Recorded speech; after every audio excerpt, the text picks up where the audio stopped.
their steady move towards more progressive ideals down the line and to that side of things does say to me that there is a conflict within the creation team. So, and or the network's like gauging of public reception and what will fly and being more or less permissive because of that.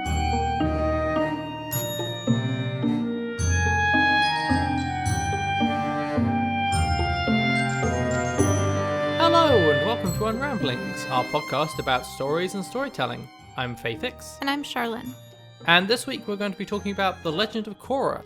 We did an episode on Avatar The Last Airbender a couple of months back. So this one is going to be a sort of a sequel episode to that, and will be a little bit different from stuff we have done in the past because we're going to be referring back to Avatar a bit and sort of talking about it in relation to that. It'll be a little bit like the episode we actually just did on Dr. Sleep in relation to The Shining. We will obviously therefore be spoiling all of The Legend of Korra and probably a decent chunk of Avatar The Last Airbender as well. In an ideal world, I would recommend listening to the Avatar The Last Airbender episode first, but it's not a necessity. If we bring things up, we'll make sure we're covering the relevant stuff for that. If we have any other more specific spoiler warnings for other things, we'll drop those in right here, along with any content warnings. Hello! We're fairly light on spoiler warnings this time. We make a vague reference to the end of Angel, a couple of relationships in Buffy, a little bit of stuff about Veronica Mars. It's all fairly surface level. There's a couple of things about relationships in Grey's Anatomy as well. We did just want to drop a note in here as well to say that we're just talking about the TV series for Legend of Korra and for Avatar The Last Airbender. We know that there are books and graphic novels. We're not really talking about those because they weren't part of the original story that was told to audiences through the shows. We make a couple of references to things that we do know exist in there, but if something from those counteracts something that we say here, we'd love to hear about it, but we do acknowledge that that wasn't part of the original story as it was first told. As far as content warnings, we don't really have much there either. We do discuss some of the trauma that happens to Korra in season 3 and the recovery in season 4, and so maybe post-traumatic stress and things like that, but there's not really anything else. Welcome back. Okay, so we'll get a quick summary of the work. So Legend of Korra follows, surprisingly, the new Avatar Korra. It's set 80 years after the events of the Avatar TV series, and it explores sort of her coming into her own as an Avatar, whereas the original series explored gaining the mastery of all the different elements. Here, she's really got most of that very early on, and then it's much more about her personal journey. See, I don't know how much a plot summary makes sense. We're going to talk about the seasonality of it later. Mm-hmm. Summarizing it is a little bit difficult because the plot changes considerably from season to season, and there is sort of a like main big bad that things are focused on each season, but the overarching through line is Korra kind of developing as an avatar, learning to kind of represent the interests of the people, and eventually ends up being the end of the first line of avatars and the beginning of a new line of avatars, and that ends up coming along with a lot of other changes in the world, and so it's kind of following that as that happens. Yeah, so we might just leave that as the plot summary. So many disparate things happen throughout the series that, I mean, I'm assuming that if you're listening to this, then you've seen it probably fairly recently. But anyway, I wouldn't assume that. A lot of the time, people listen to stuff that's about things they haven't watched or read or whatever. Yeah, it's point. Multiple people have said they listen to this and then maybe go and watch it afterwards. So use it as a way of creating a reading list. Anyway, okay. Well, we'll just get into it. So I think the first thing to talk about is sort of what we were just mentioning there, which is the storytelling in this is very different to in Avatar The Last Airbender, in that we get 4 very individual seasons here. Avatar, we see it's broken down by the books or the elements, but each season leads to the next with a strong through-line narrative. When you watch the first 2 episodes, you know what's going to happen at the end of season 3. So I think the best place to start is with that sort of season structure that the show has for the storytelling. In Avatar The Last Airbender, we get the 3 seasons that are very much one long narrative, rather than sort of individual broken up segments as much. While each season has a focus on an element, you know where you're going to end up at the end of season 3 at the start of season 1. I don't think that's at all true for Korra. Each season contains a full and complete story, and there'll be references across season lines, but mostly there's small changes in the world or big changes in the world. In a lot of ways, the storytelling in Korra is a lot more similar to things like Veronica Mars and Buffy the Vampire Slayer, where you're following this strong female character as life kind of keeps crashing and challenging her over and over again, and she has to learn and develop different skills and occasionally be brought really low by circumstances as they defeat greater and greater challenges. And so I think that it's kind of easier to see that sort of structure here than something that's more cohesive like in Avatar. Yeah, that makes sense. It's interesting you bring those up, and I mean, this is sort of... No, I suppose this was a few years after Veronica Mars finished, wasn't it? Yeah. Yeah. Because I think that this was more like 2012 to 2015 or 2014, something like that. Yeah. And Veronica Mars was earlier, like in, I want to say like 2006 or something. Yeah. There's a lot that I can sort of try and read into the fact that the seasons are done differently like this. I know, with Avatar, it feels like they set out with a very specific story to tell. Mm-hmm. They knew how long it was going to take, and then they told it, which speaks to a certain level of confidence about how much time they'd have to work on it. Korra feels much more like a show that is worried it won't get another season. Yeah, that does seem to have influenced some of the structure. And it's, again, similar to other stuff, I think, like Buffy and Veronica Mars and a lot of other shows at those points in time were constrained in that way. A lot of shows are these days. Yeah. Each season is trying to make sure that it doesn't get cut off on a big cliffhanger. But still has enough going on to be interesting to bring people back if they do get renewed. It's a delicate balance. I think that you could stop watching at the end of seasons 1, 2, or 3 and be like, yeah, that's the end of the show. And I think even at the end of season 4, there's room for them to tell more story if they wanted to. They're certainly sort of setting up the idea of another plot there. Yeah, like the adventures of Korra and Asami in the spirit world.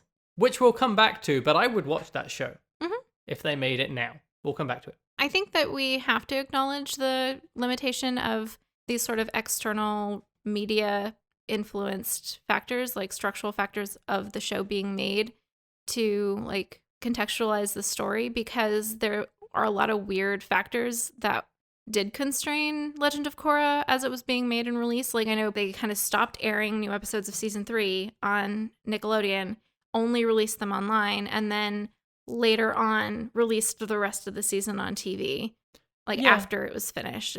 It's very weird, after that season was finished. So they definitely were imposing a lot of strange constraints on like accessibility and timing. And apparently like before that point, they were doing the same kind of thing that like Cartoon Network did with Steven Universe, where they're, you know, releasing new episodes in a weird and unpredictable schedule that's sort of like weird chunks of program episodes that makes it very hard to build and maintain an audience. Yeah, I think it's one of those things where if a network or someone in the network kind of doesn't like the show, they'll do that. Like, they don't want to put the resources into it. I know that, like, the original run of Doctor Who, I think, ended up getting taken off the air because they changed when it was aired multiple times across a season and then went, well, look, no one's watching it, so... Yeah, exactly.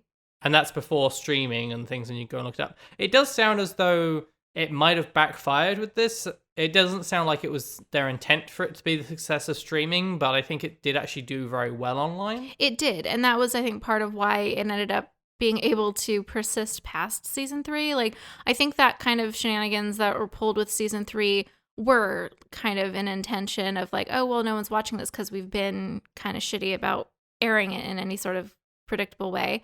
So we can have an excuse, as you say, of low turnout or low watch hours to not renew it. But then when it did have a big following online, they were like, okay, well, I guess we will do a season 4 and conclude this narrative.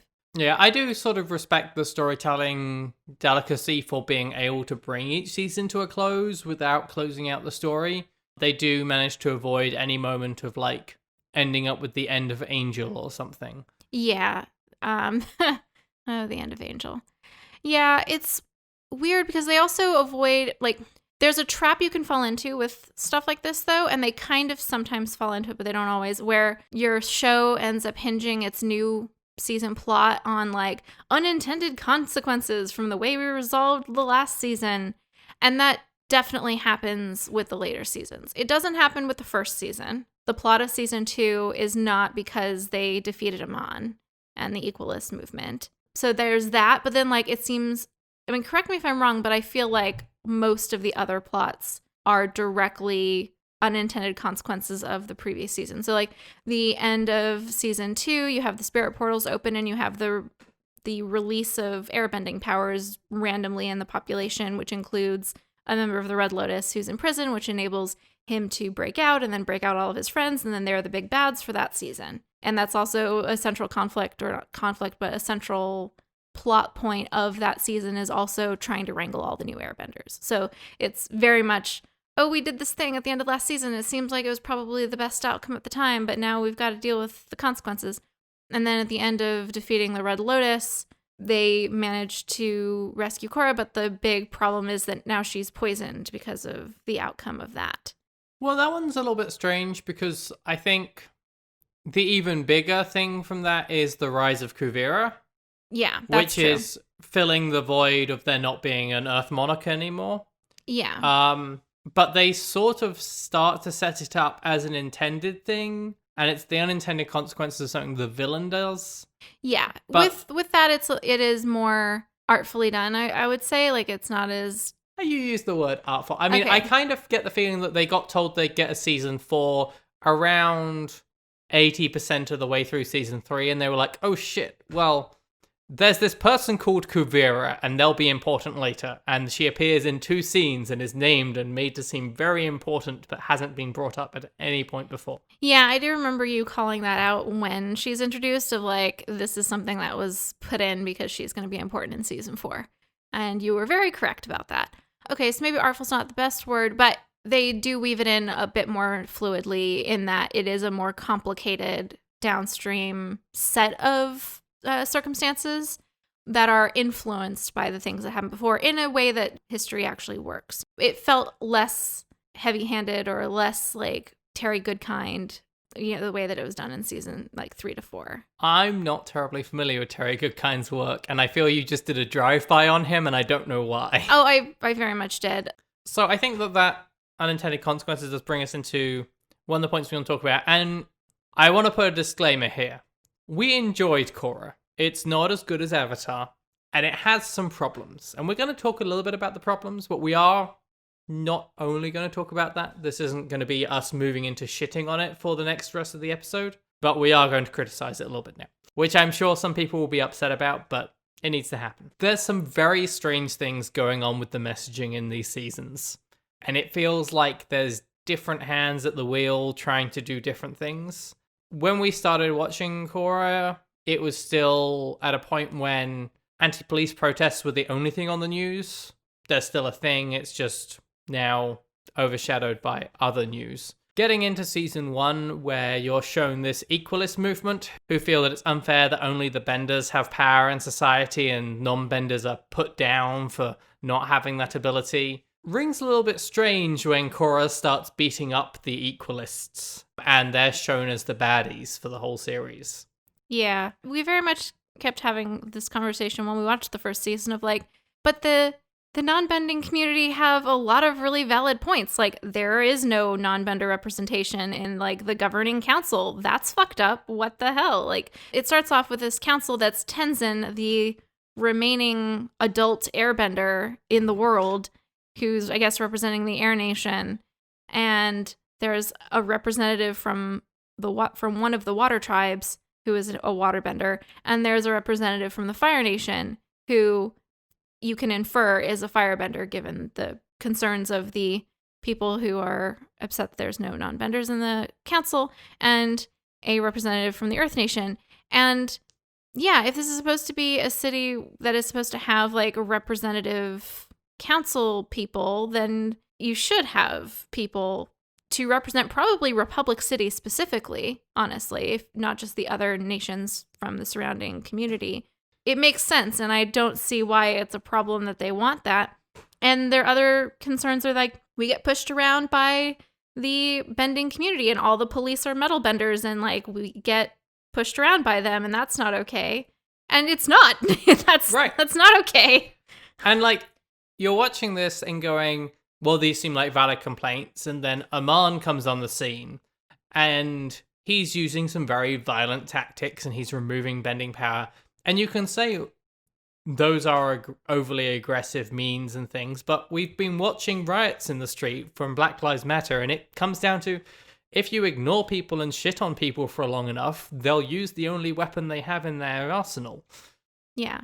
I mean, and it does, turn out Aman is a bad guy. He is leading this movement under false pretenses. He is a waterbender using like the chi manipulation abilities with that to block people's bending. So he's lying to his followers, but that base was there for a reason. And that sounds familiar, I think, to a lot of us. It's not that all of those people were idiots getting taken in by this charismatic fascist type person. That person was hearing and responding to concerns that no one had taken seriously for too long. And there's a part of me that says, well, maybe we're just seeing it through the lens of today. But these problems didn't come up overnight. These issues existed 8 years ago. Mm-hmm. And this message where Korra effectively is a cop. A later season does cast one of the characters as a cop. So it's all kind of troubling. Yeah, she's very much on the side of the status quo during that season, trying to preserve the institutions of power that already exist. And through that conflict, they do change, and equalists do have a representation in the government, or at least non-bending citizens have representation in the government, and Republic City specifically, as opposed to the other element allied nations, have representation. But that's mentioned sort of offhandedly in a later season, as though people complain to the writers and were like, hey, but it's not cool that the benders are getting shit on in this society and have no representation in the government. And then they're like, oh, no, it's okay. Once we took down Aman, we totally fixed all of that. And now there's no institutional discrimination against that community anymore. And they totally have representation in the government. It's fine. Yeah, well, I think the government is fully non-bending from what we see. But yeah, it's not mentioned at the end of the season. If you stopped watching at the end of season 1, if they hadn't been renewed, they take down Aman and then they go, right, job done. We've defeated the equalist movement. No one wants equality anymore.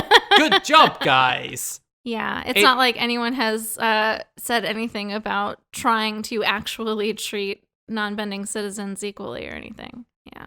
And it's very strange comparing that to some of the messages in the first series in Avatar.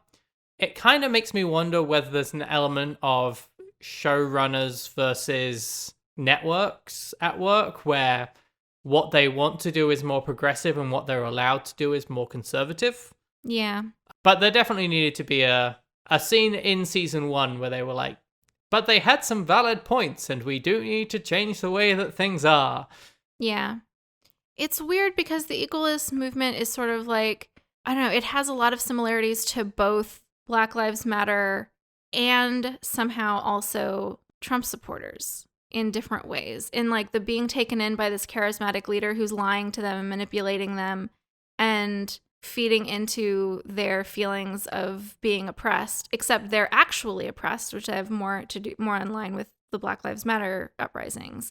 They're actually being treated as second-class citizens. So like there's this interesting interaction I'm seeing there. Does that make any sense? I'm not sure that that's a fair analogy, just because Aman is doing what he says he's doing the most of the time.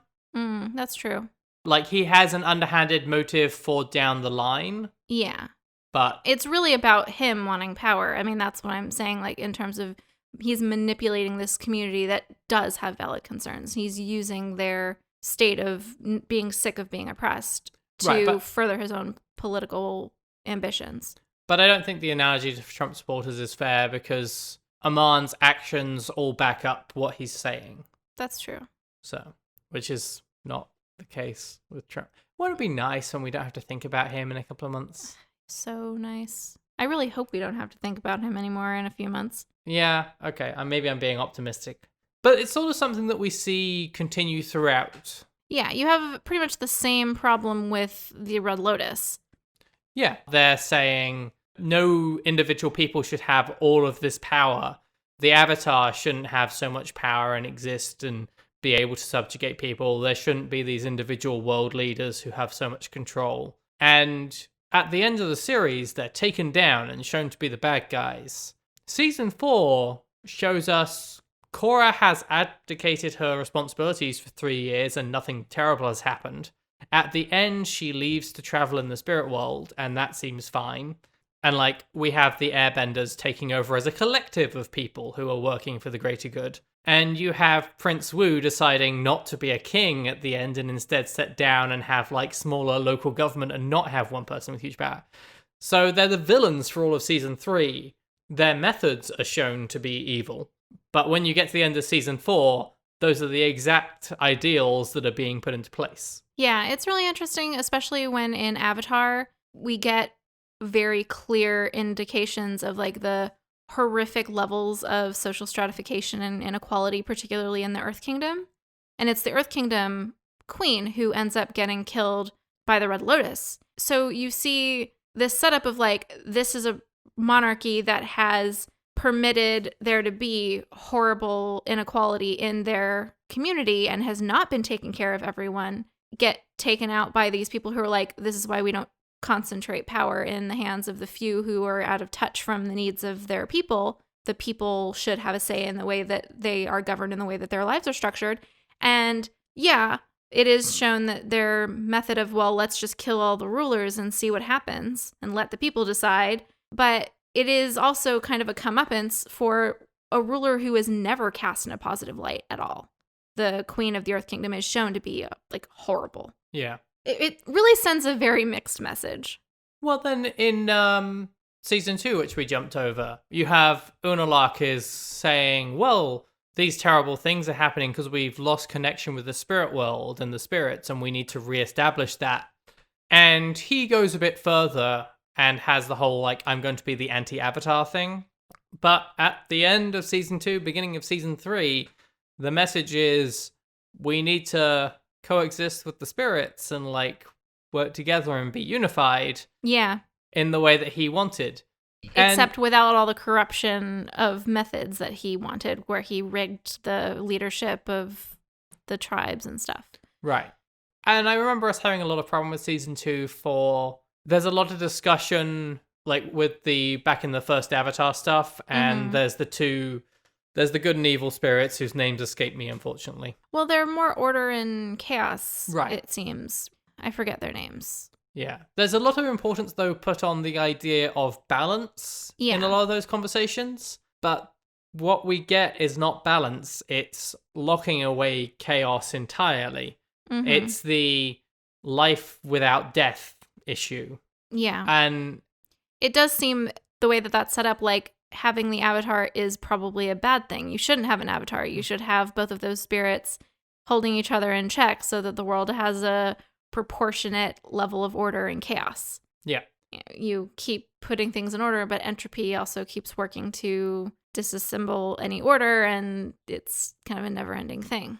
But again, you have like this voice throughout the Season 2 who's saying balance is important, but then the fight at the end is, get rid of one of those things, it's fine. Well, it is clarified that like you can't get rid of it. Like the destroyed whatever version of that dark spirit is part of Korra now. It's just not a dominant form, but it will grow over time. And like that's sort of the whole thing, is that it will grow to be able to overpower the order spirit that the Avatar has. But they'll worry about that in 10,000 years. But they'll worry about that in 10,000 years, exactly, at the next harmonic convergence or whatever. Yeah, there is definitely, the similar sort of mixed message where, like, if you look at the consequences and outcomes of the whole Unalak anti-Avatar thing, it basically holds up all of the arguments he was making, and it's just the methods, again, that were the problem. It's like, yeah, these are real issues, but you shouldn't seize power by underhanded means to accomplish them,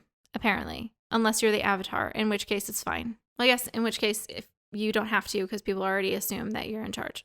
Yeah, pretty much. Season 4, like, the message is more coherent. They're sort of spending all their time telling us why the ideals for the season 3 baddies were good.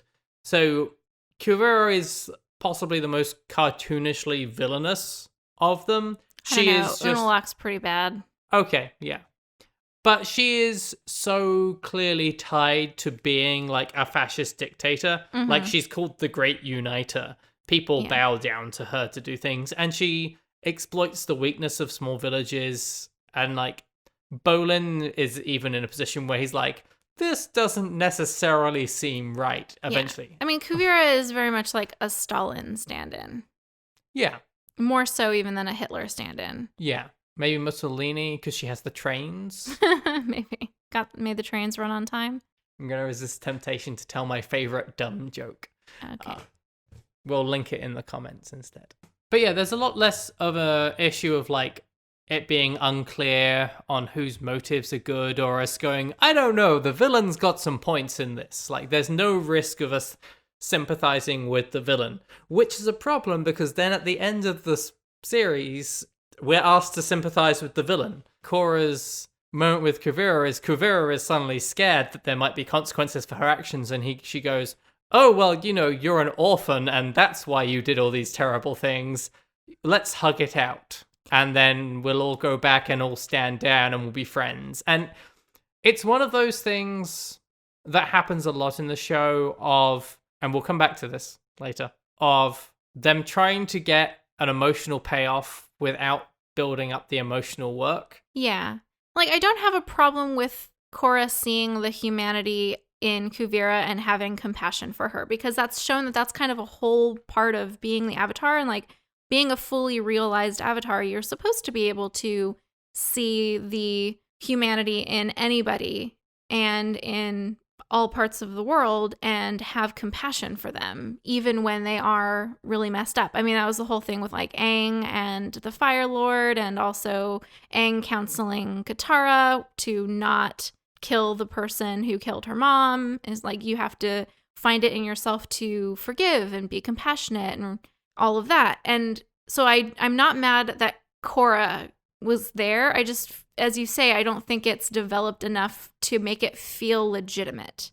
Moments before, she was destroying most of a city and killing a family member of one of the main team. Like, it's a very fast turnaround. And you bring up, like, Aang and the Fire Lord. Aang refuses to kill him, but does, like, take away all of his powers, which are a large part of sort of sustaining him, and then locks him in a jail cell.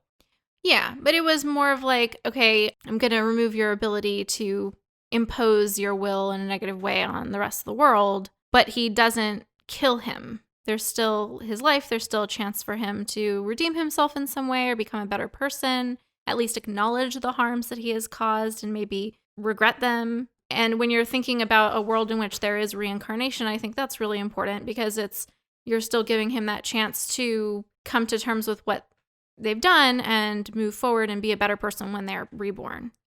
Right. And I would hope that that is an opportunity afforded to Kuvira, but the level of sympathy we're asked to give her so quickly is still a sticking point. Yeah, and I agree with that 100%. I do think that it happens too quickly and it's not developed enough. Like, there's not enough in the scene to explain that 180, especially when Korra has been previously established as fairly unempathetic. I mean, it's an important part of her growth that she becomes more empathetic to people and becomes more understanding of people who are in a less powerful position than she is. Like, that is her big growth area as an Avatar, is checking that arrogance. But she's not really given the time to develop her reaction to Kuvira in that moment. It's more like, oh, I've recently been in a rough patch too, and so I can understand that you've also dealt with some interpersonal pain, and that must be why you decided to literally conquer an entire country with an iron boot. Yep. That's what I do when I'm in a bad place, so. And also, like, literally try to kill a collection of people, including my fiance, who trusts me, hours previously. Yep. Ice cold. I mean, actually, I just take naps on the couch when I'm in a bad place, but you know. Probably much better for everyone else. Little from column A. Okay. Thus ends our complaining about the storytelling in each season. To be fair, those are us picking out our issues with those narratives. There are parts of them that are very well done. Those were just the big sticking points from that seasonal structure. Mm-hmm. And as I say, like, their steady move towards more progressive ideals down the line and to that side of things does say to me that there is a conflict within the creation teams. So, and or the network's like gauging of public reception and what will fly and being more or less permissive because of that. yeah. Okay, so moving on. I think the other big difference is the focus in the storytelling. Avatar Last Airbender is definitely about Team Avatar. Mm-hmm. All of their journeys are important in their own ways. I think Legend of Korra is much more about Korra. We get a couple of episodes where like they go off and look at other things, but they're all mostly facilitating Korra's story. Like there's the first Avatar episodes in season 2 that are sort of jammed in there forcefully, but they're so they can keep telling Korra's story. Whereas in Avatar, like when you have everyone going off on their little side quests with Zuko, it's because we're getting those complete stories, and they're not important to Aang's story, aside from the fact that they're tangentially related. Yeah. Anything you wanted to add to that?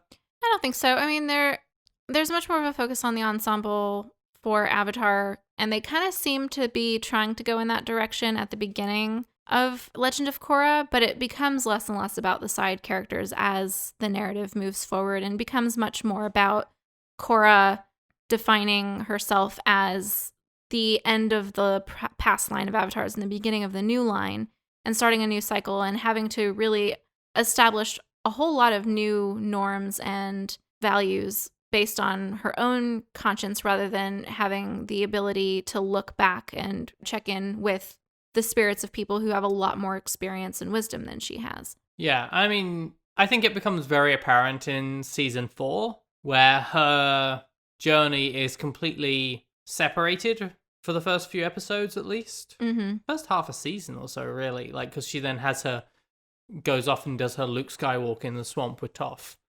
Everyone else's story ends up being kind of like, well, where is Korra? Yeah. They struggle to just be dealing with their own things. I mean, I guess you have Mako worrying about Wu going to the bathroom, but that's not exactly strong character development. Yeah, there's much less of an emphasis on the other members of Team Avatar or even like sort of the satellite characters to Team Avatar, like their issues. Like there's like a couple episodes here and there, but it's not the consistent through line that it is in Avatar. And I wonder if to some extent that's because they're playing with an older cast and it means that relationships are more likely to spring up there. Mm-hmm. With Avatar The Last Airbender, Aang and Katara's relationship is something that grows throughout the whole 3 seasons to a culmination. Whereas with Korra, relationships are there on the table from the start, which means that because it's stretched over several seasons and people can't be happy, they have to break up. And then there's that sort of wedge within the group that creates a more separate storyline, maybe? I suppose, like, there's definitely a lot of screen time in episodes that are devoted to the different side characters. I just feel like there's less investigation into, like, who they are and, like, what their particular issues and insecurities are in a similar way to Avatar. Because there is a lot that you see happen with, like, Bolin and Mako and Asami, particularly, like, with the whole stuff with Asami's father, and that kind of recurs over and, like, is kind of more developed in a way that's similar to the way that characters' arcs are developed in Avatar, but it just feels like the narrative is more primarily focused on Korra and her journey to kind of establish herself as a new kind of Avatar. Yeah, okay, that's fair. Maybe I overstate it a little bit on how much it's focused on her. It does just feel that way, I think, overall. But I think it makes sense when you look at the overarching goal and end point that Avatar is headed toward, because that is, we need to overcome the Fire Lord. We need to end the war. And that is a group effort that they're all necessary for.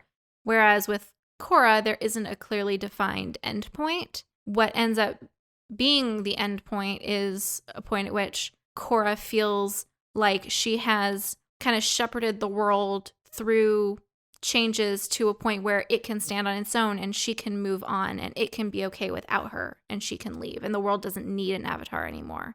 Enough that she can just go off into the spirit world for however long she wants and not be the person everyone's looking to save the day when things get bad. Yeah.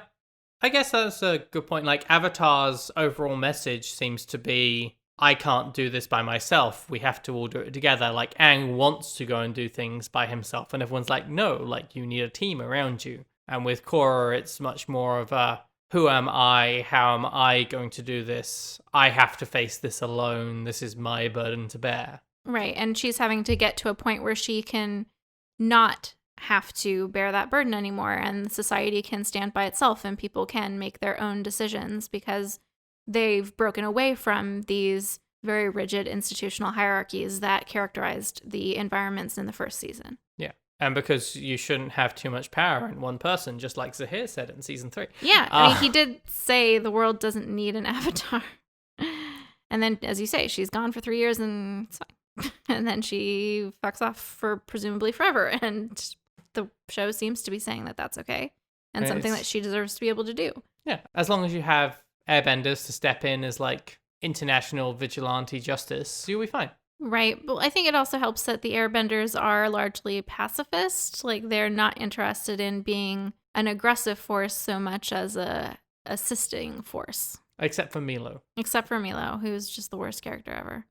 If someone can do me a favor, I'm pretty sure you could go through Legend of Korra and create a cut that doesn't contain Milo, and I think it would be an objectively better show. Yeah. So if someone can do that, drop me a link. I'd really appreciate it. I really think that character was only included to, like, appease 10-year-old boys watching the show.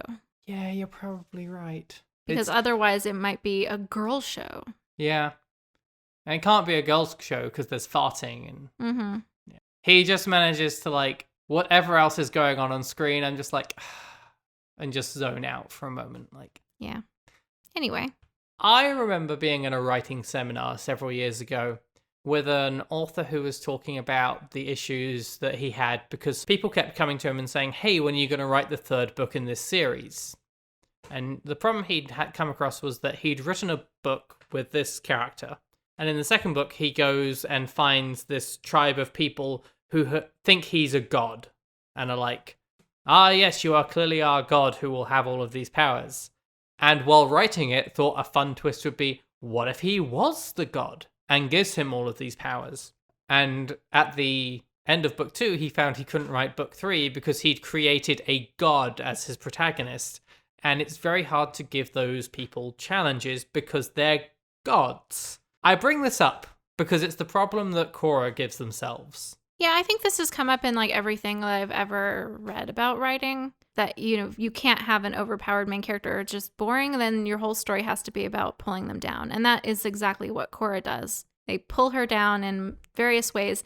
And that rings in a kind of upsetting way because it is a female character and we get so few of those in this kind of landscape that it then just kind of feels like she's a punching bag for the narrative. And it's not cool. And it's very easy to see how it happened. It's the... well, we've already done an avatar getting all of their powers, so what if this one already had most of their powers at the start? That would be exciting, and we could explore other things. And then, end of season 1, she gets the ability to do airbending, and loses the other ones, and for a moment it looks as though we're going to sort of fall into this, oh, so now the other 3 seasons will be her going and having to relearn the other ones as a response to this trauma, and it will be a little bit repetitive, but it could be interesting. And then last 4 minutes of season 1 are, oh, she's lost them. Oh, now she's got them back. Yeah. It feels like a very odd turnaround. I think they do fix it in an interesting way by bringing in the spirit world more. It's a little bit strange that we don't really hear much about spirit bending in Avatar Last Airbender or season 1. And then it's brought up as this big major thing from the Northern Water Tribe in season 2. But bringing that in as a thing for her to learn and effectively a driving force for a lot of the rest of the big changes that happen in the series, I think was a good fix for that. It seems to be an important part of them bringing the Avatar cycle full circle because it starts with an integrated mundane and spirit world and that interaction between humans and spirits. And that has become less and less of a thing. And so this point at which the Avatar already starts with almost all of the like physical oriented powers, their main challenge is developing those spiritual ones and reintegrating the world in that way, which I like. I think that works very well as a depiction of that cycle. Yeah, and when we hit the end of season 2 and she's mastered spirit stuff is the technical term from the show. If you've not seen it, just trust me. And you have reintegrated, and she has lost that connection to the last avatars, and she's starting a new cycle of her own. That is very neat, and I like it. They have at this point set themselves up in a position where someone can be a giant blue spirit thing, and now they're a god again. Yeah, which is again why then season 3 has to conclude with her being tortured and stripped of her strength because she's been poisoned and traumatized. Yeah, it's a little bit strange in the show, the result of this being half the time she's being pulled back by a limitation on her powers that's been imposed by the narrative, and the other half the time it's by people's assumptions.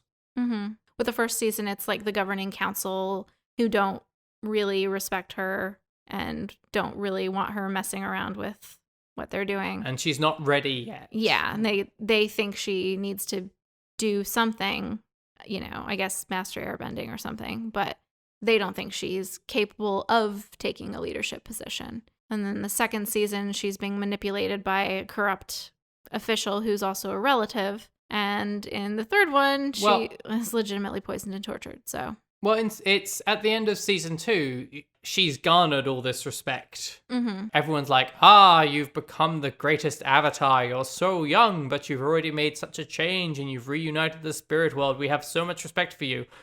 Start of season 3, oh no, these people you can't fight. We'll have to do this for you because they're very dangerous. What? Yeah. Like, you just saw her like as a huge giant in the Bay of Republic City like 2 weeks ago. Yeah. Give her a little bit of credit now. Yeah, it doesn't really make a whole lot of sense. But yeah, like once she has gotten the institutional barriers down, then she has mental barriers instead. Mental and physical barriers instead. I want to talk about that more. I do want to note that one of the problems that I do have with you have this female character who's very powerful, and then they have to hamstring her to be able to make a good narrative around her, is that at the same time, I think, and please correct me if I'm wrong, all of the leaders, at least all of the effective leaders who aren't just massively villainous, are men. No, there's like Suyin and Lin and... Well, Lin's the chief of police. She's not like a but she head of a governing she body. is a leader, and Suyin is the leader of Zaofu, and she's in charge there. The queen, there was a queen of the Earth Kingdom. Who's shown to be a terrible leader and is murdered. She was terrible. And there's a queen in the Fire Nation, but we don't really see her. Is there? Yeah. It's Zuko's daughter, who's the queen of the Fire Nation. We don't see her. She's not really relevant to the plot, except that Zuko has to leave to protect her when the Red Lotus is trying to kill all the monarchs. Why is she a queen and not a Fire Lord? Azula was going to be Fire Lord Azula. I don't know if he calls her a queen, but functionally, if that's what you mean, okay, yeah. They have a female leader in the Fire Nation. Okay. She's the Fire Lord. But we don't see her. We don't see her. We do see that the representative of the Fire Nation is a woman, though, in the first season. The one on the council. So there are other female leaders who are not terrible people, like the Queen of Ba Sing Se. Okay, fair enough. Anyway, so season 3, they torturing poison Korra. Yeah. And while I do have similar issues to the ones you've raised with the fact that, they've developed a strong female character and then they have to kind of punch her down throughout the narrative, I do appreciate the way that story arc and consequences of that situation are handled, because I think it's nice to see a main character who's experienced a horrible trauma then not have that horrible trauma disappear with very little to address it, because I think that minimizes the work that goes into legitimately recovering from something like that. So you see that there are physical consequences of her body being poisoned by the metal, and she's physically weakened and incapacitated by that. But then there's also the mental anguish and things that are going on that make it difficult for her to move forward from that experience. I appreciate that they show how that can be sort of a interactive process between the body and the mind, in that Soo-yin and Lin try to take the mercury or whatever it is out of Korra's body, but there's trace amounts still there. And when Toph tries to get it out, she recognizes that Korra is partly hanging on to that. Like, Korra is part of the reason that not all of that is gone. And it's because there's a part of her that is worried about failing. There's a part of her that's worried about trying to move on and not being able to do it, not being able to regain her former glory and abilities and strength. And if you don't fully try, you can't fully fail, because then if you fail, you can always tell yourself, well, I didn't really put my all into that. I didn't give it my all and still fail. That would be even worse of a blow to your self-image. And so there's a part of her that's protecting herself by weakening herself in a way that's very human and something that people do, in fact, do all the time. And then once she is able to acknowledge that she is in some ways holding herself back, she and herself is afraid to fully move forward and kind of try and move on from that situation. That is only one step. She's able to get the metal out. Now there's no physical barrier, but there's still a lot of mental ones. She still has very classic signs of post-traumatic stress disorder, like flashbacks and nightmares and things that come up in particular circumstances, like when she's trying to use particular abilities or in particular situations where she freezes up or in other ways is inhibited by physical reactions that are triggered by those thoughts.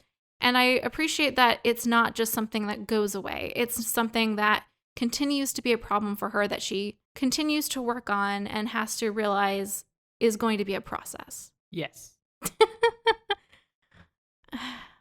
I'll like talk about stuff like this and then like all you'll do is go, yes.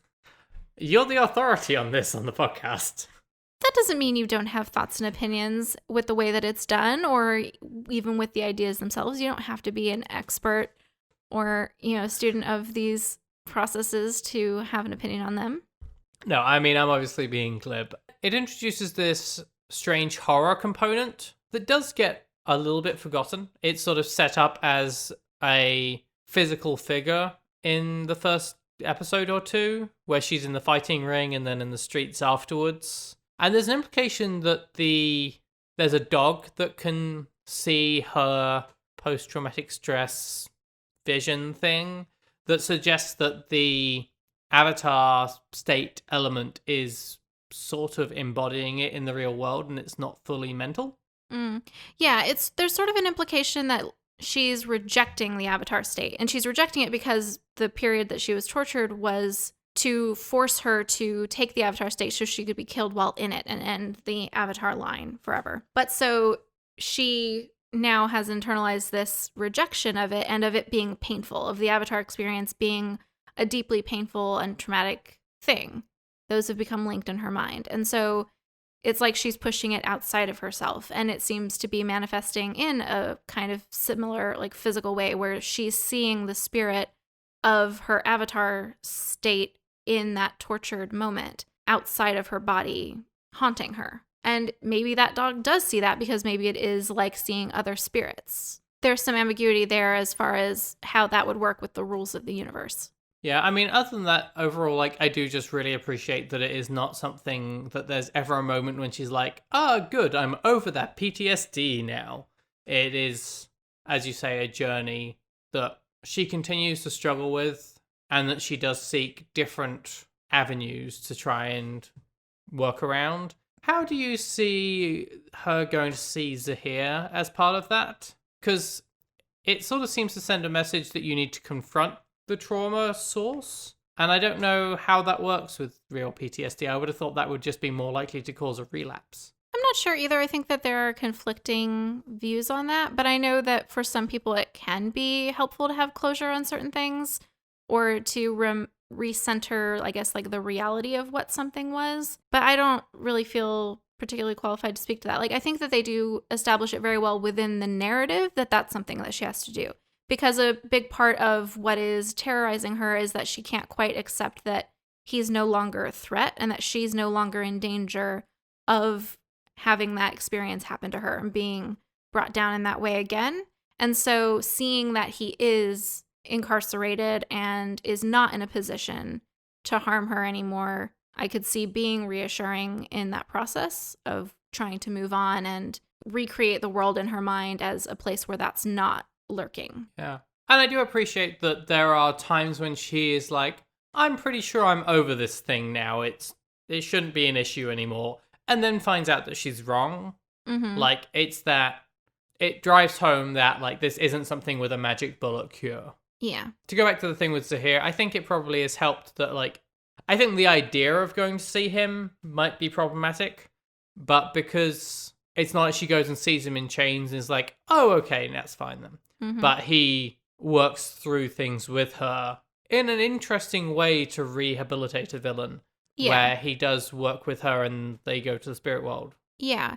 Zahir has a very interesting arc because unlike Kuvira, I think they do the work to kind of establish that he did have the best interests of the people at heart, and he was going about it the wrong way, and eventually is at a point where he can kind of at least acknowledge some part of that and acknowledge the harm that he did to Korra. And it was very clear from the beginning that the harm he was doing to Korra wasn't personal, but that doesn't make it okay. But that does sort of bring us into the spirit world as a way that that's used for storytelling in this series.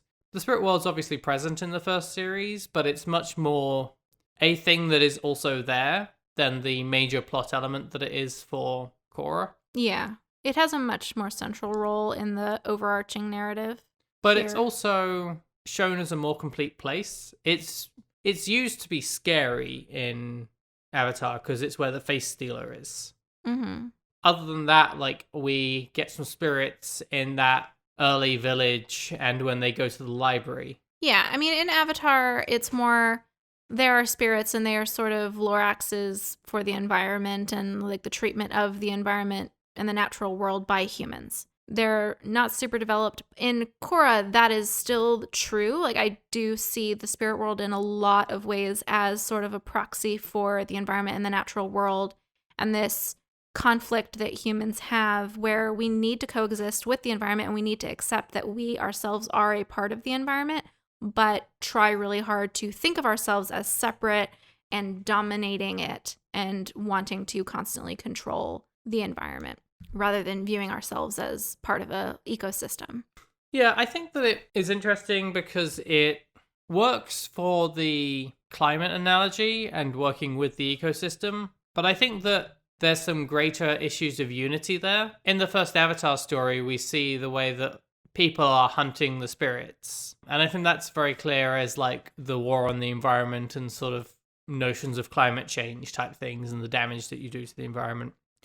With season 3, where things have been rejoined and the spirits have come back, I think there's an argument to say that they become kind of an analogy for immigrants or refugees within Republic City. And this might be a bit of a stretch, I don't know. But a lot of the language that you see the President of the Republic use about them and like demanding that Korra get them out of the city rings to me much more of like xenophobic ideas than anything else. It's certainly a pushback against the change in the status quo. And in that regard, I can definitely see your point. It didn't strike me in that particular way, but I can see it. That's an interesting notion, like the idea that that's a pushback on the status quo, because I think season 3 is also when Korra is, as a narrative, is more willing to be pushing on the status quo. We talked about how the first season is sort of like a return to the way things were and a return to the status quo. Whereas in season 3, when the president is complaining about this, she has kind of an element of like, I'll see what I can do, but I mean, this is the way things are now. You wanted an avatar that did things. I changed stuff. Yeah. And it's interesting how the different receptions are to those changes, because it's opening this other spirit portal has brought the worlds kind of overlapping again. And it's brought airbending back into the world, which Tenzin is amazed and so happy about. It takes a huge weight off of his shoulders in terms of trying to repopulate all of the airbenders through his one family. He doesn't need to have a fifth kid. Yeah. And, it's something that where he's able to sort of preserve his heritage and like the people he came from and fulfill the legacy of his father. But other people, even other people who like get airbending, a lot of them are scared about it and they don't want it, or they don't know what to do. And they certainly are not necessarily inclined to completely abandon their cultural traditions and way of life to absorb that of another community that happened to have that ability. And so there's some conflict even with just that one change. And then you have the spirit vines all over the place, which is an institutional hazard. It's a structural hazard to people who are used to the way that things were and like the built environment that they had grown used to. And interestingly enough, that's exactly what's happening with climate change. Like it's a threat to the way we've been constructing our environment and the way that we've been thinking about infrastructure. Again, something that comes up a lot with the research projects that I'm involved with for my work, but it came up in The Last of Us as well. In a period of great uncertainty, it becomes very complicated to anticipate and design what you need to cope with unknown challenge, particularly interrelated unknown challenges. And that's kind of what you're seeing in Korra in that situation, because you have this influx of new residents with different needs, the spirits themselves and the spirit vines, which are apparently invasive and immobile and also sentient. Like they fight back, and you have to kind of figure out how to reorganize and rethink what you're doing with, like, what does a city look like that is occupied with these new forms of life. What? Just wondering if I can put together a playlist of our podcasts that end up talking about architecture and climate change. It's an odd through line. Well, when you have a hammer, you see a lot more nails, I guess. And there's the larger threat to the infrastructure of giant robots with spirit cannons. Yeah. Also very bad for trying to anticipate the future needs. Which, if you want a nice sign of, or a nice analogy for damaging the climate being bad for everyone, a giant spirit vine powered robot that levels half a city might be it. Yeah. Like harnessing the power of nature in a way it wasn't intended to is bad for people. Mm-hmm. Like if you don't really keep that in check, like. Yeah. Well, they end up with a third spirit portal in the middle of the city at the end of that season, at the end of season 4. Because of the misuse of spirit energy by that robot, they end up tearing open a new spirit portal in the middle of Republic City. Which I think ends up being a good thing, but it's also a point of like the two things coming together. Yeah. But I think the other big thing that you get with the spirit world, like, I mean, obviously, sort of as a character, the spirits in the spirit world are important to Korra, but there's also just an element to which they use it as a tool for the storytelling of certain narratives. Korra's journey into there, where she comes across Iroh, which, I mean, okay, so mostly that's a tool for fan service. I was very surprised that they brought back Iroh, considering they had to use a different voice actor. But I think he did a good job, though. He did. I just very much, like, I see how that pays homage, but I also could have seen the decision to let the character be to some extent. I don't know. I'm not mad about it. I just think it's an interesting choice. Mm-hmm. There's a lot of space there for, I mean, also with Zahir's journey with her in the spirit world and their meetings there, and also a lot of the complexity that comes up in season 3 with Junora and co, with like their bodies being in the real world and the spirit part being in the spirit world. It opens up a lot of interesting avenues there that allow for some sort of fairly straight growth stories, which I think you see most clearly, and I sort of want to talk about these characters anyway, of how they use that to explore the relationship between Tenzin and his siblings. Yeah. Kaya and Bumi. Yeah, and Tenzin's an interesting character because he's the youngest of Aang and Katara's 3 kids, and he's the only one who's an airbender. And so he has this idea of his father that's very different than that his siblings have, where they went on lots of journeys and he taught Tenzin lots of stuff, and like they spent like a lot of quality time together. And I appreciate the unpacking of like the resentments and the interfamilial conflicts that sort of arise when you have that kind of situation. Yeah, I also really appreciate how it shows a reasonable development of Aang into a flawed character. Mm-hmm. Because throughout the first 3 seasons, he's an immature character. Like, he is a young character who has had the weight of the world thrust on his shoulders. Mm-hmm. And, like, he enjoys playing games and getting attention from people. And, I mean, he's the Avatar. He defeated the Fire Lord. You could see how there might not be that much to keep him in check as time went on. And you do definitely see a more serious side of him in some of the flashbacks in the first season. But you also see, like, the picture of him that someone has a collector's item where he's playing with the little marble things and has a big stupid grin on his face. I think it's very believable that Aang grows up to someone who finally has a child who is an airbender and kind of forgets the rest of his kids in his excitement. I don't know that it's believable that Katara doesn't take him aside and say, "What the fuck, Aang?" Yeah. But yeah, and that does kind of bother me, and like I can kind of see where you'd get some of that, even though I would imagine Katara would try to kind of put that in check to a certain extent, but there's also the extent to which Aang would have so much he would have to teach Tenzin, and so much of cultural significance to try and impart to him, to try and like make sure that everything Aang could take from that entire culture was passed on to Tenzin, that I could see how it would be really hard to have that not end up being in a position where even if Tenzin wasn't his out and out favorite, it would really look that way and feel that way to Tenzin's siblings. You know, like at a point where it's like, okay, I need to teach you all of these techniques. I also need to teach you all of this history and all of this philosophy and all of these stories of all of the airbenders that came before and this entire community, so that one day when you have kids, you can pass that on and eventually we'll have our people back. And if that's not going to be of any interest to Kaya or Bumi, then of course they would feel left out. Now, what bothers me is that Aang didn't include Kaya and Bumi. It's their heritage too. They come from the airbending nation as well. They are from that line too. Those are their stories as well.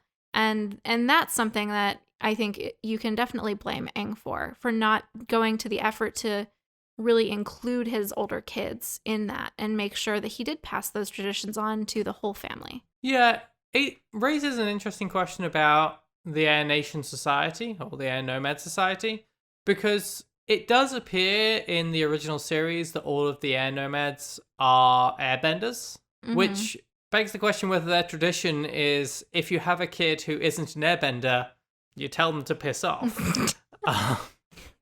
Because the thing is, like, Kaya is a waterbender and is portrayed as sort of following all of those waterbender traditions. Bumi joined the military. He maybe has some traits of an earthbender to him in how he's portrayed, but he doesn't have any waterbending culture to him, and he doesn't have any Air Nation culture to him. It seems as if it was almost given up on. Yeah, and I do think they do a lot to make you feel that for him, feel sorry for him, because it very much is implied that they had him first and he wasn't a bender. And I would think maybe he would have been close to Sokka, and Sokka is dead. But he's followed pretty closely by Kaya, who is very clearly fully embraced by the Water Tribe, and then must be learning all of the waterbending techniques from Katara, who's a noted waterbender. And so, like, I guess at the point that they had a bending child, they sort of let Bumi kind of do whatever. But you would think that he would have some sort of cultural connection to his mother's people, his father's traditions. But he doesn't seem to. He seems to have decided or gotten the message that he's not necessarily wanted or included as part of those groups. And so he decided to forge his own identity in a group he chose, which is the military. Yeah, it's the joining the military to find your own family story. Which, of course, makes things even more complicated when he becomes an airbender later on, when that's released into the world again, because now suddenly he is expected to carry on those traditions that he resented not being included in. And given the implication that bending ability is hereditary and not necessarily always, like, it does seem like it might show up sometimes, you know, like it's not necessarily going to be every generation. Like, wouldn't Aang want to teach Kaya and Bumi all of that stuff? I mean, what if they had an airbending child, you know? Like, then they'd have their Uncle Tenzin to maybe teach them the techniques, but then the culture and the perspectives and the philosophies, like, would be valuable to have in your parents when you're growing up. So, like, it just seems very short-sighted to have not included them. It is very interesting that Kaya and Bumi seem to have no other connections. Like, Bumi has the military but drops out when the story gets going so that he can be around. And Kaya, like, shows up, but neither of them have partners or kids or anything. But it's just, don't know if that's lazy writing or a deep commentary on something, or... Yeah, I don't know. It's not terribly clear. I mean, I can see how Bumi might not have formed other connections if he was always on the move in the military. And yeah. he seems to have led a fairly rootless existence by choice.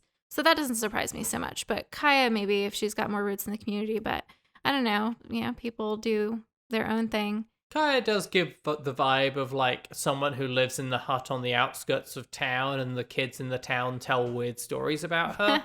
Maybe.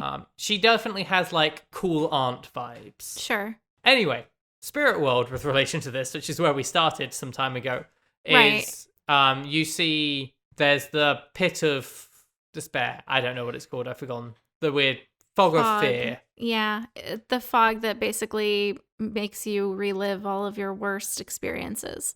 Because that's a place that needed to exist. Apparently. And it was also a chance for them to bring back Admiral Khan. Yeah. Which does clarify that he did die in that fight, and someone does die in Avatar: The Last Airbender. People die aplenty in Korra. That is one thing that has changed. Mm-hmm. Not graphically, but, like, there's definitely, like, moments where they could put the subtitles in, and then they died. Like, the giant robot at the end destroys, like, an entire watch outpost before they can report. And yeah, and Unalaq and his brother, who is on the council, definitely blow themselves up in the water at the end of that season. Iman, not Unalaq. Oh, sorry, yeah. But Bumi in the fog. This is something you want to talk about. Yeah, in the fog, he relives horrible, like, war memories, horrible experiences that he had as a person in the military, which makes a lot of sense. Like, that's probably what would happen if you were a career military person who had served in several different, what's the word I'm looking for? Anyway.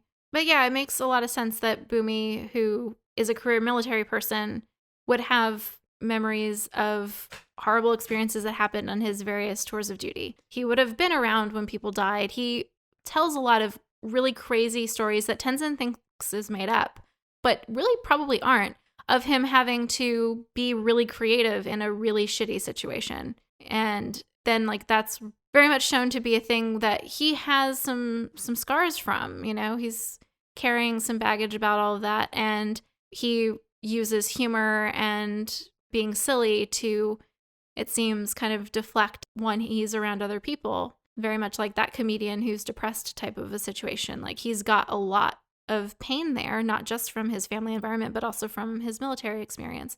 And that's something that you don't really see Tenzin or Kaya appreciate until that point, until they see him actually having to confront those memories without being able to get away from them.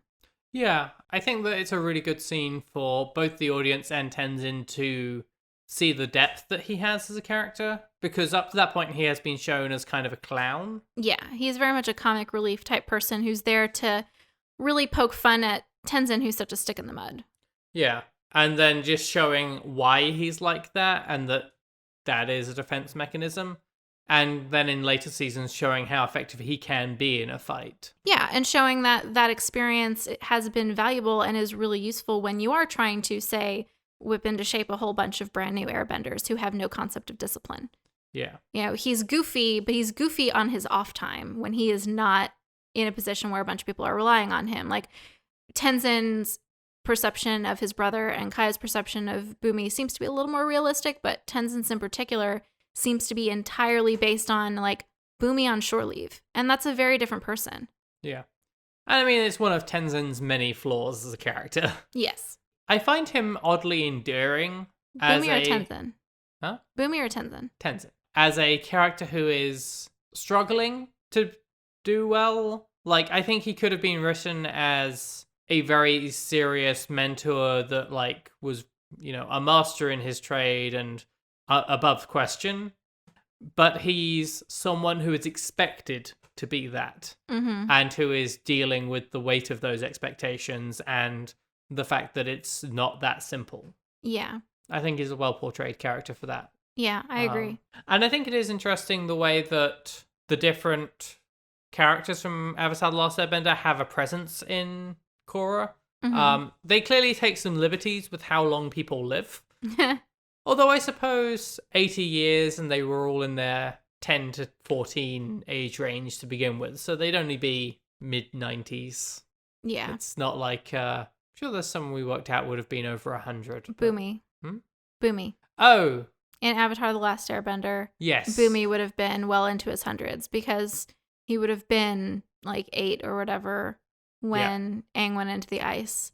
8 or 10, something like that. And that was 80 years. So he would have... No, it was 100 years. Oh, it was 100 years. So then he would have been like 110 at the events of Avatar The Last Airbender. But people do live to be 110. They do. I mean, obviously, Iroh, they bring in from the spirit world. And Aang has a presence in flashbacks and through recollections of people. Katara's presence is, like, very casual. She's kind of around. And they have to put a line in one of the later seasons to explain why she didn't help out more in season 2. Yeah. And it's essentially, because she's 90, let the woman be retired. God damn. I mean, that's pretty much what Toph says. And pretty much in those words, because it's Toph. Toph has an interesting appearance because for a long time before we see her through Lin and Sue's relationship with her. And how that wasn't great. In a way that's not surprising. Yeah. And I think it's the same thing as with Aang. Like, these are people who did great things for the world when they were 12. And they had a lot going on after that. Yeah, like, Toph invented metal bending. Like, she's literally a legend. So who is going to go, are you being the best parent you could be? Have you thought maybe you should settle down a bit and, like, really care about them a bit more? No? Okay, you want to keep doing what you're doing? You keep doing what you're doing. Yeah, especially as they don't have another parent around. Right. To maybe call her on any of that or support her in any of that. Like, she's a single working parent who was also legendary with the eyes of everyone on her all the time. And, like, Sokka is a great organizer. The fact that that character, without much persuasion, could grow up and be part of the city council, yeah, I believe that. He probably still played pranks on people and was kind of a pain in the ass. But he was probably a decent leader as well. Again, like, Katara is fairly level-headed in the original series. She grows up and doesn't call Aang out on his shitty parenting, but whatever. But Toph has a lot of personality issues that you need to grow out of eventually. Ideally, maybe. And if she's not challenged, I can see how the personality that we see of her in Avatar continues to that point. I think it's rationally reasonable. But then having Toph and Zuko appear, but to offer advice and to help out a little bit. And then I think the message is very important of, we fought our battles. You need to deal with this now. This is your fight. Also, my back hurts. Yeah, I mean, at some point, is what Toph says, you have to let the next generation take over. And I think that's true, because there's no way anyone learns to deal with challenges until they actually do it. Like, you can watch other people and you can learn about what they did all you want, but that's very different from actually doing it. And if you never do it, you can't advise the next generation of people who are going to have to do it after you're gone. So in that way, like, it makes sense. They're there to advise. They're there to offer perspective based on the things that they've experienced and to previously arm you with the knowledge and experience that you need to meet a challenge. But they won't be around forever. And in order for you to be able to do stuff when they're not, you sometimes have to start while they're there. Yeah. And, like, I think that I'm not going to say that those appearances aren't fan servicey. Maybe a little bit, but I don't think they are bad. They are well justified, I think. Yeah, so. I think they work well in the narrative. I think that they fit properly. The line about why Katara isn't helping, like, that was very clearly, like, people have been writing and complaining about this, and so I'm going to tell them why we didn't have Katara solve the problems. And so, that does feel a little out of place. I get why it's there. But the other main part of it is something I think that does make sense. Like, you can't always expect everyone who fixed the problem before to always fix the problem. At some point, you have to do it. Yeah. I appreciate that they didn't try and, like, recreate Team Avatar from Last Airbender with Korra. Like, the characters don't map directly. Yeah. I think the closest thing that you get is potentially with Sokka and Asami being the non-benders. Mm-hmm. But I think there's still a decent amount of difference there. They're both people who their power is that they're very smart in some way. Yeah. But I think the thing that I value most as a difference there is that they make Asami a unique character who has particular abilities and strong combat skills from the off. Yeah. She's a genius. She's a mechanical genius, and she is a good hand in a fight at the beginning, but she's never like the tactical leader that Sokka becomes. Right. But it did feel like, I know that they do a lot of like, Sokka is the scheduler and understands how time works and things, but there's that very forced episode in season 3 of Avatar where they're like, oh yeah, Sokka should have something that makes him really special. Everyone else is getting, maybe a sword? Is a sword a thing? He can be a sword person. Yeah, I don't know. I don't really think that episode is about him learning how to use the sword at all. I think it's about, showing the value of his creative thinking and problem solving skills. But that's the sort of skill set that isn't as flashy. And so I can understand why they kind of felt the need to highlight it. Yeah. It is very easy to sort of brush him aside for the first couple of seasons. But now we're just talking about Avatar. But now we're just talking about Avatar. Well, I was about to relate it to okay. Korra until you cut me off. I'm sorry. But I don't think that's the case with Asami. Okay. She does get a little bit relegated to love interest for a little bit. A little while at the beginning, yeah. And like there's a point where it looks like she might get twisted into a villain because of rejection or something, but that doesn't happen, and instead we get wonderful scenes of Mako being awkward around his 2 exes who are now friends, and I'm here for it. Those are pretty great. Yeah. And they're both just like, wow, he's a doof. Yep. I appreciate that he's later able to recognize that he was completely crazy around them for a while, and like hilariously so. In the clip show episode? In the clip show episode, yeah. That any Avatar universe series must have towards the end is the episode, in case you just started watching the show, here's what's happened so far. Yeah. I did appreciate Mako's narration more than the weird play, I think. Yeah, so yeah. The play fell off out of some things, but we talked about that in our other episode, so go listen to that. Well, don't. Finish this one first and then go and listen to that. Okay, so I think we've got a couple of last things to talk about. One is I just want to sort of have a moment with the character of Varric. Mm-hmm. Varric is very much the like Barney Stinson character of Legend of Korra. He is to begin with. Yeah, that's how they started with that guy, and he's terrible at the beginning and just kind of the worst. I think he was written to be a terrible person for season 2. Yeah. And then because they Barney Stinson him and have him be like a lovable terrible person, like he's fun and exciting, and sure he holds these terrible views about women, but he's fun and exciting. And I think the fun exciting thing, this is purely speculation, meant that he became a weird fan favorite or possibly a writer favorite, because writing that kind of character can be kind of interesting. And they were like, yeah, we want to keep him around. Let's break him out of jail and keep him in this thing. But then set themselves this challenge of having to make him less of an asshole. Yeah. And I think that they're successful.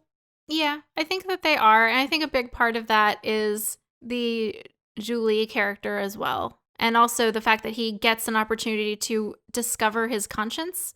Which was the big problem he had before was that he was capitalist through and through. Any way I can make a buck and exploit other people to do that, totally down, until it's super weapon time. And he's like, okay, actually, didn't know I had one, but there it is. It's the conscience. Yeah. Now that's what y'all have been talking about. Right. Yes. Okay, I get it now. And like a literal scene where he actually is like, why do I feel bad? Yeah. That would be conscience. Yeah, I think that is the turning point for me, was the moment when he is like, oh no, we're going to blow up. I've rigged this to blow up. It needs to go away and we're stuck here. And And it's Bolin who's like, no, let's live. Yeah, well, But Varric is willing to self-sacrifice for it. Yeah, he's willing to self-sacrifice for it. He kind of hopes it won't come to that. He hopes that they'll figure something out in the limited span of time, but he's fully aware that they might not. And he's decided that that is a risk he's willing to take because he is not going to willingly unleash a super weapon on the world. And it's a kind of a low bar. You got to start somewhere. But it, I think, does introduce him to the novel feeling of having empathy for other people and concern for lives that aren't his own. Yeah, it certainly opens the door for the Julie relationship. Yeah. I do want to say I think that is one of the moments where they want emotional payoff but don't do quite enough work for it. 100%. I can see how they're working towards it, and like if they'd had 3 more episodes between like the conversation on the radio tower and the proposal, I'd buy it. Sure. But it's not quite enough time and work put in there of actual emotions between the two, or like at least from Varric. Like it's kind of nodded at and then they propose. Yeah. Like at the point that the proposal happens, I'd be more willing to expect Julie to say yes to, do you want to like maybe grab a cup of coffee later? Like that sort of commitment. Yeah. Was there anything else you wanted to say about Varric? No, not really. One interesting storytelling part of this that is fascinating for how it tells you the story and provides some comedy relief is the announcer. Yeah, the announcer who also sort of breaks the fourth wall a little bit, or like leans against the fourth wall in a large way, is self-referential, like in terms of like acknowledging that he is a real person reporting on this stuff. It's pretty great. Yeah, and I can see how it came about with the first season with I've forgotten the name of the sport they play. Pro bending. Pro bending, yes. It's a very inventive name, I know, hard to remember. For some reason I was stuck on Blitzball, which is a thing from Final Fantasy and not this. But I can see how that came about with having him doing that announcing and also doing the previously on stuff and just sort of going from there. Yeah. They let themselves get very silly with it when like someone points a gun at him and he's reporting on the fact that someone's pointing a gun on him. Yeah, I believe he reports on the fact that he's like wet his pants or something. Yep. Yeah. It becomes not just a commentator on the story, but a part of the story. But it means that the recaps that they provide are a little bit more interesting because it's not Katara giving some like recount of what's been going on. It's this character who is a character in the show, but very much a side character. And by season 4, we haven't seen him for a season and a half, 2 seasons. But he is able to provide outside commentary on the story. Yeah. And there are times where, and whether this is good storytelling or not, we could debate, but you learn things from the previously on. I saw a thing earlier today, it was like, what shows do you not skip the intro on? And I think this is one of the few where we don't skip the intro because sometimes it contains extra story. Yeah, and it also ends up being like a part of the world building. It's like the news, you know? And and all previously on type of things do sort of prime you to expect what's going to come up in the next season or in the next episode. They're a little spoilery in that way. But in this one, I think the announcer also asks questions to the audience sometimes of like, will they be able to do this thing, you know, in a way that is sort of setting you up to have some anticipation for what's going to happen rather than just kind of telling you what the topic's going to be. Which I think is interesting because I think it dates back to like sort of old radio dramas. Right. And I think that's what they're referencing because the time period in terms of the technology is sort of that time, like a 20s, 30s-ish period. And so I appreciate that tie-in on style. So I think the last thing that we want to talk about was Korra's relationships, which I mean, really she only has a couple. The first season is extremely cringy for the whole love triangle situation. Yeah. And I don't necessarily appreciate how she handles relationships throughout with like Mako and things, but I'll give it a pass on she's a teenager with a lot of power and it's weird and therefore sometimes breaking a desk is just what happens. Yeah. She also seems to have been pretty sheltered given that they were trying to hide her from the Red Lotus. Yeah. Really what we want to talk about here is we went into this with some expectations because we were told Korra is great because there's LGBT representation. She's bi. So we were excited about this because LGBT representation. And we get to season 4, and they seem to start hinting at a relationship between Asami and Korra. Okay, that's cool. And there's sort of some, a little bit more than friendship type conversations going on maybe. And then at the end, we get to the finale, and like they're sitting and there's a wedding going on, and you're getting ready for like the kiss or something. Nothing. Nothing happens. They are very good friends, and there is a subtext that there might be a relationship, and then they go off to travel the spirit world together. The level of plausible deniability in this to champion this as representation, headcanon and fandom are doing a lot of work there. Like, there's clearly an intention in that direction. If there was a kiss at the end, it would have been very well set up, better than the Varric and Julie relationship. Yeah, it would have been. But the problem is that it remains subtext all the way through the end. It never becomes overtly acknowledged or stated or owned. They kind of bend over backwards to not own it. And that is cowardly and shitty, and it's disappointing. Right. And like, there are so many opportunities at the end when it would have been so natural, and it would have been the best relationship drawn in the piece. And I am mostly mad about it because people make such a big deal out of it when I don't see it being there. I do recognize that it's very clearly the intention of the writers to move in that direction, and it's presumably a sign of the times it was made that there's not anything concrete there. Yeah, but it's still very frustrating when it is, as you say, held up as this example of progress and representation, and then to have it be so weak. Yeah. I mean, it's a little bit depressing that I'm saying the sign of the times when this was released in 2014. It was only 6 years ago. Which maybe talks about how far we've come in that time. Yeah. I mean, we're still in a position where, Disney and Pixar are making a big deal about the fact that they've got a LGBT character in the background of one of their scenes. Yeah. I mean, and we had Steven Universe, and we know that the team behind that had to fight, Rebecca Sugar in particular, had to really fight to have the lesbian wedding in that. And that was like a whole thing. And there's a lot of effort to ensure some plausible deniability for international markets in particular in the production of that. And that was a little bit later than this. So like, I know it is the landscape, but it's still, I think it's really just the fact that it is so held up in the fandom that way that it makes it kind of sad, because like, well, if this is supposed to be one of the best offerings, then that's just disappointing and just shows how far we haven't come, or at least hadn't at that point in time. Yeah, I mean, I don't blame the fandom for it as such, because I imagine this is people who watched it when it aired, and it was the closest thing they'd seen at the time. Yeah. Which is, as you say, it's sad. On the other hand, I know that, like, Cartoon Network put out a Pride thing this year. Yeah. And they championed, like, 3 characters as their LGBT people, and Korra was one of them. And I don't know enough about the other 2 characters to comment, but I can't remember who the other 2... One was SpongeBob. I don't remember who the other one was. Maybe it was something with Steven Universe. I don't know. But if Korra is one of their top 3 LGBT representations... Well, no, Korra is Nickelodeon. Oh, I'm sorry. It was Nickelodeon, not Cartoon Network. Yeah.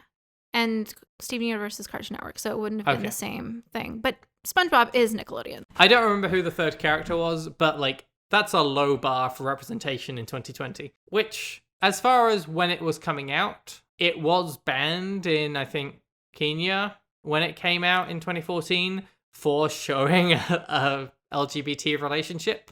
So maybe we have come a long way in 6 years. It remains depressing. I feel like this is a relationship that plenty of Republicans would see and go, oh yeah, they're gal pals.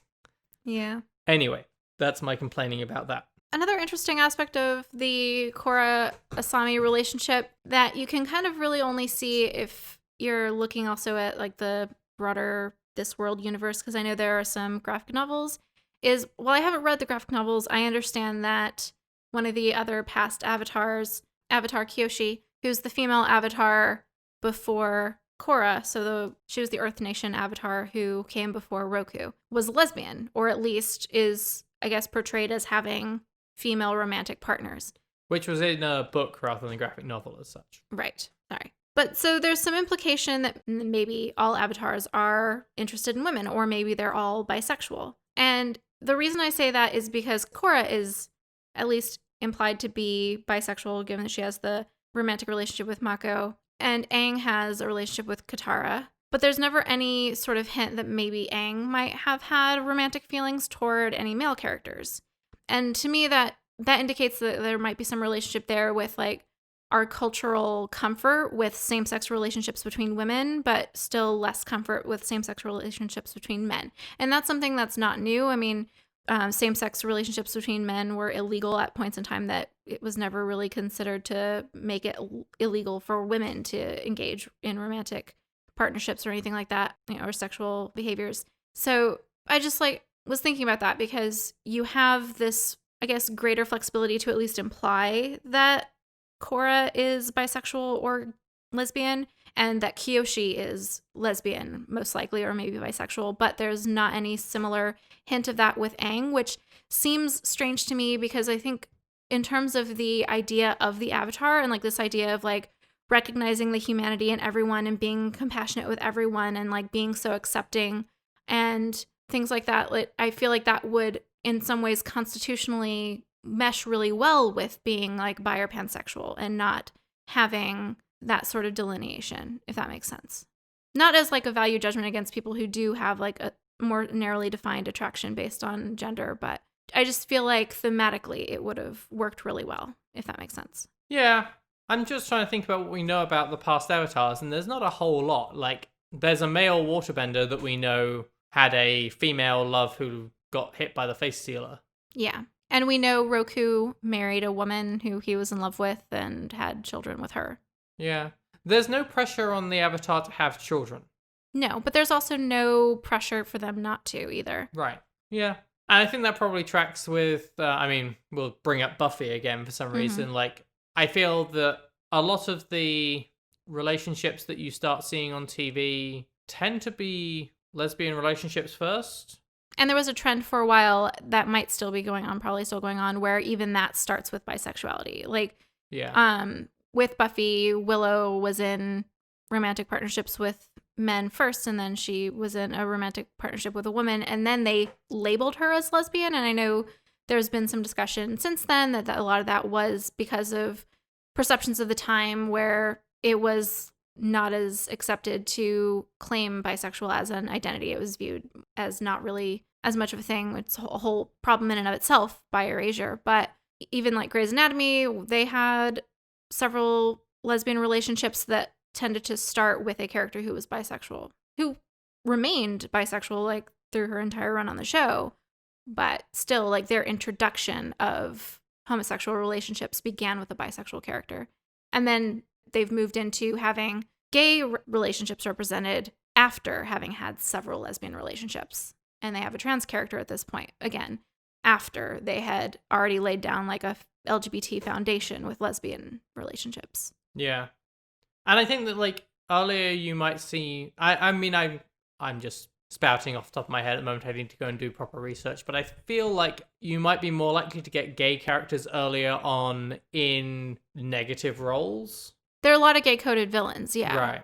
Yeah, and that dates back to those codes where you can't show gay people positively because it might be viewed as endorsement of that quote-unquote lifestyle. But fortunately, we don't have to operate by those rules anymore. But they established a lot of tropes that then a lot of things reference or are influenced by.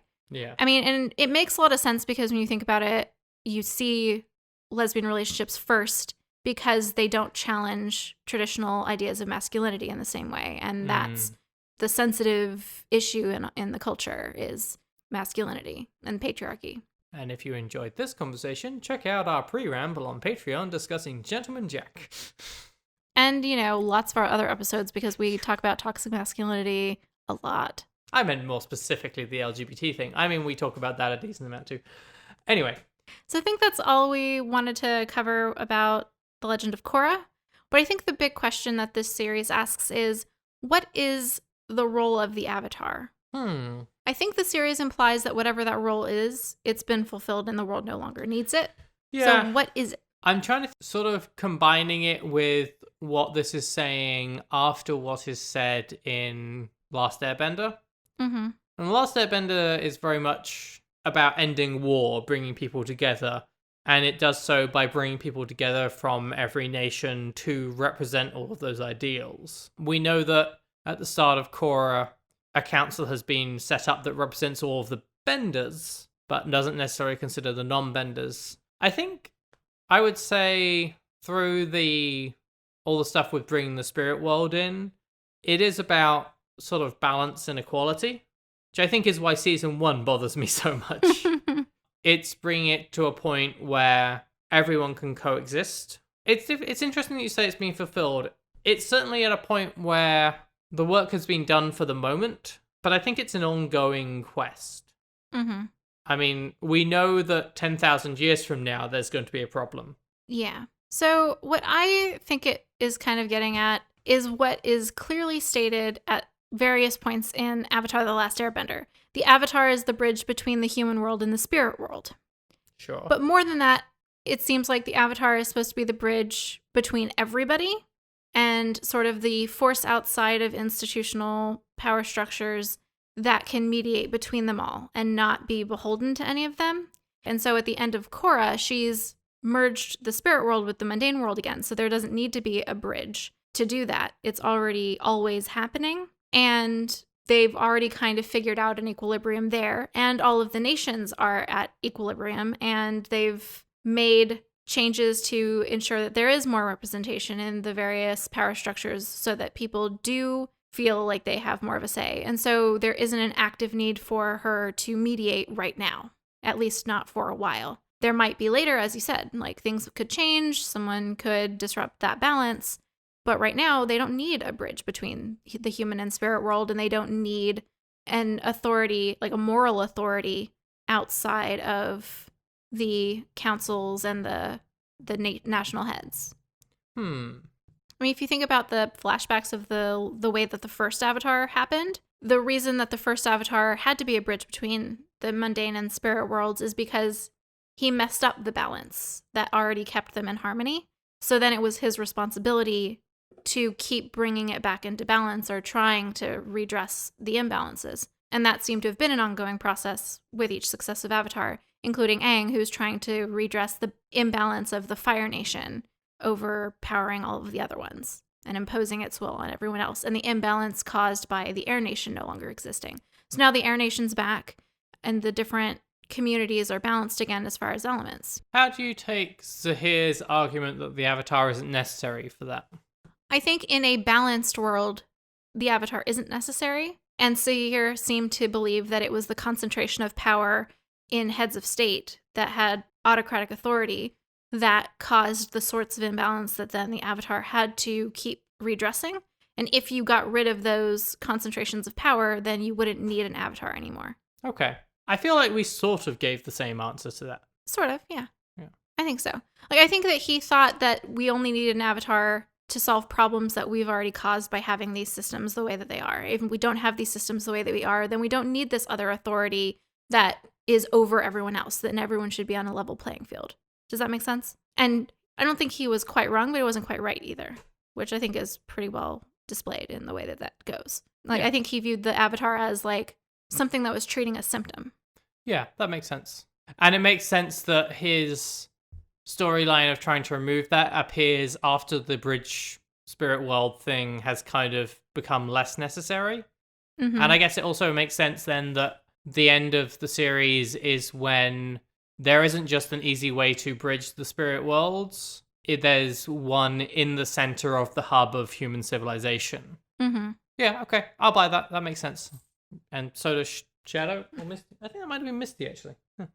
I'm flattered. She's usually very critical. If you enjoy listening to our cats, we will shortly or have just put out a video that includes a cameo from Shadow on screen. He's not necessarily happy about it, but he's there. So I think that answers the big question. But I think the bigger question is, which villain do you most agree with? Probably Zahir. I mean, and I think he's the one who is very clearly developed as being right in a lot of ways, at least philosophically. Just methodologically seems to not recognize the hypocrisy in trying to autocratically institute the solution to the problem he sees when the problem he sees is that the people don't have enough power over their own destiny. Yeah, I think the wrong answer is Kuvira. Yes, that is definitely the wrong answer. I would accept any of the answers with various justifications. I think Zahir is a good choice. He's shown as being very powerful, but sort of a very powerful philosopher. One of the things that makes him powerful is his ability to learn to fly, which is done through a sort of philosophical understanding. Yeah, to cut oneself off from all attachments in the physical world, which is a very Zen Buddhist thing. To be fair, one of those attachments is cut off for him. Yeah, and he's clearly established as having been powerful before he became a bender, and like his great power and influence is not because he's an airbender. He was a threat before. That's why he was in jail. Yeah. You know, he was ideologically such a force to be reckoned with that he was the leader of his cabal of Red Lotus people, many of whom were extremely powerful and skilled benders, you know. He was distinguished in that group without needing any sort of ability. Very like Sokka in a lot of ways, actually. Just like his intellectual prowess is really what brought him up. And then when he had airbending as well, like just made him that much more unstoppable. We did spend about half of that season wondering if it was going to turn out that Zahir was like Aang's first child. Because he has so much knowledge of the air nomads. And yeah, it's a whole thing. It was like a weird family drama or something. Yeah. They didn't go that route. That would have been interesting, but they didn't go that route. I think Unalaq is the close second wrong answer to Kuvira. Like, motivations and execution are all kind of fucked up. Yeah. But the general premise of, like, bringing balance is largely the purpose of the Avatar we were just talking about in the big question. Yeah. And I think Zahir is shown to be the most right. I think that Aman, I agree with the movement the most. Yeah, but not him. Yeah. He's clearly taking advantage of the movement for his own ends. He doesn't really believe in the equality of non-benders. Yeah. Yeah. Zahir, I get it. Like, I do think that the people should have more power and more of a say in the way things are done, but I also think it's incredibly arrogant to have that position and decide that the solution is to kill the heads of state yourself, like as one person, not as part of like a uprising and revolution, but you yourself as one person to impose the power of choice on people. Yeah. I don't know. It's You're then making big choices for them all just the same. It's interesting that their technique in the Earth Kingdom is to be a strike force that goes in and kills the Earth Queen, rather than, say, starting riots in the Outer Ring that work in using the power of the people. Yeah, if you really believed in the power of the people, then that's what you would do. I think you'd organize people to push for a change in government and bring down the monarchy. I mean, we can argue that they may not listen to the people, but if there was a strong enough movement, it would probably result in more death. But it would also result in a stronger power of people, and more likely a democracy would come up afterwards rather than whatever does come up, which I think is just chaos with Wu absent. Yeah, well, because if you just kill the head of state, but there's no infrastructure prepared to take over, there's no movement that already wanted to organize the government according to the will of the people, then you just have a bunch of confused masses who were not expecting to suddenly be able to make all of those choices. Like, when you do that, all you're doing is leaving a power vacuum for some cousin of the queen or, you know, nephew or whatever was what happens, declare themselves the new monarch. Like, that's not how you change the structure of the government in any way that's going to actually persist. It just seems very short-sighted for a cabal that's supposed to be very philosophically grounded. Yeah. Also, there's no legitimacy then to whatever government comes up because it was brought in from outside in that way. If the people rise up, then there's that mandate from the people to do things the way that they want. But anyway, we could get into that all day, I think. I feel like we've spent a reasonable amount of this episode being critical, and I feel a little bit bad about that. But also, I mean, it's not that I didn't like this show. It's just I also had a lot of critiques of it. I think it's that there's more holes in how the story is told than there is really interesting ways the story is told. Yeah. Like, there's a lot of bits where the story is told well, but there's not really much point in us talking about it because, like, yeah, season 1, episode 4, just solid story. That was good. Yep. Okay, good podcast. Yeah. It wouldn't be terribly interesting to go into. I mean, I certainly preferred Last Airbender to this, Yeah. which is a shame because I was very excited about this because I heard it was gay. Okay, do you have any fun facts, tangents? No. Cool. Okay, so I got a few fun facts. We talked a little bit about how Nickelodeon messed around with the production for seasons 3 and 4, or the release of it. Mm-hmm. Apparently, when they were first making it, Nickelodeon actually suspended production for a while because they didn't like the fact that Korra was female and the show had a female protagonist, but changed their mind after they saw the first episode and they were like, okay, that's kind of interesting. Right. We mentioned Iroh a little bit. Mm-hmm. I don't know if it came up in our first episode, but Iroh was voiced by a guy called Mako, who passed away during filming and was voiced by someone else in season 4. So the fact that they named someone Mako in Legend of Korra is a tribute to him. Oh, that's sweet. I didn't know that. And then there are a few casting things that I think are fun. Kuvira is voiced by Zelda Williams, Robin Williams' daughter. Huh. Eska, Unalak's daughter, Mhm. that you may have just listened to us complain about in A Bigger Question, or that might be in the outtakes for patrons, is voiced by Aubrey Plaza. That's awesome. That totally works, yeah. Tenzin is voiced by J.K. Simmons, because we're steadily becoming a J.K. Simmons podcast. I swear he comes up in everything we do.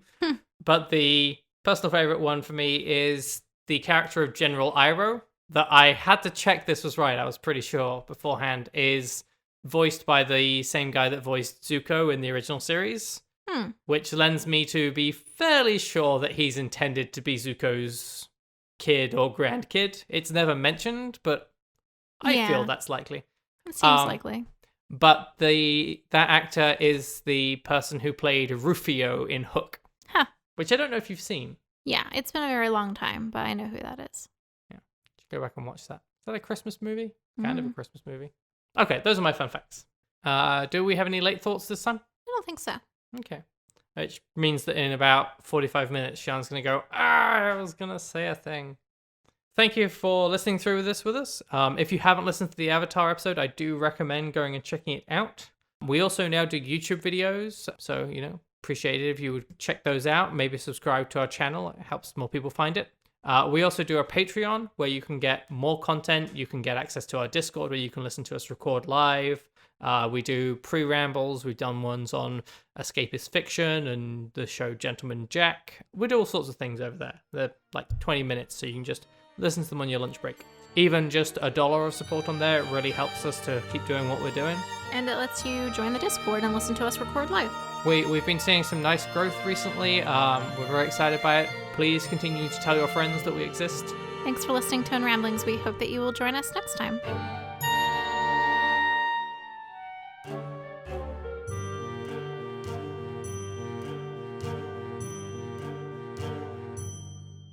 I wonder if the graphic novels that there are for Korra are really gay. I'm sure someone will tell us.